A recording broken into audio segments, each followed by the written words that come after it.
নমস্কার বন্ধুরা, আজকের আমি রান্না করছি বাড়িতে থাকা কিছু সবজি দিয়ে ডুমুরের ডালনা।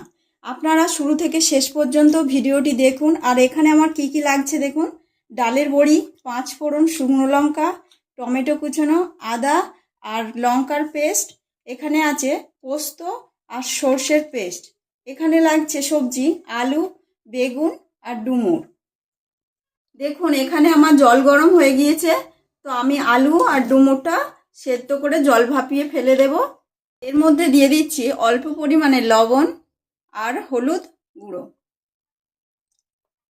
দেখুন এখানে ডুমুর আর আলুটা তো সেদ্ধ হচ্ছে, এখানে আমি ভেজে নিচ্ছি ডালের বড়ি আর বেগুনটা।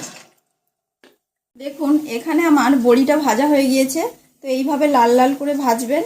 আর এখানে বেগুনটা আমার ভাজা হয়ে এসছে, 70% ভাজা হয়ে গেলে আপনারা নামিয়ে নেবেন। দেখুন আমি এখানে শুকনো লঙ্কা আর 5 ফোড়ন দিয়ে দিচ্ছি তেলে।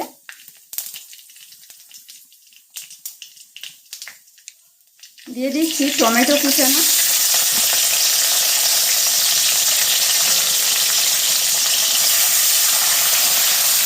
টমেটোটা নরম হয়ে গেলে দিয়ে দিচ্ছি আদা আর কাঁচা লঙ্কার পেস্ট। দেখুন মশলা থেকে তেল ছেড়ে এসছে, তো আমি ডুমুর আর আলুটা 10 মিনিট সেদ্ধ করে রেখেছিলাম, এটা দিয়ে দিচ্ছি। আর আলুটা আমি 5 মিনিট কষে নিয়েছি, নেওয়ার পরে হলুদ, লঙ্কার গুঁড়ো, জিরে, ধনে আর লবণ দিয়ে দিচ্ছি। জল দিয়ে দিচ্ছি, বড়ি আর বেগুন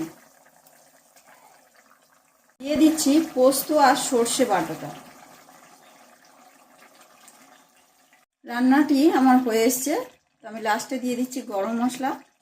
এখানে দিয়ে দেব 1/2 চামচ ঘি। দেখুন বন্ধুরা আমার রান্নাটি হয়ে গিয়েছে, তো কত লোভনীয় সুন্দর দেখতে লাগছে আর খুব সেন্টও ছড়াচ্ছে।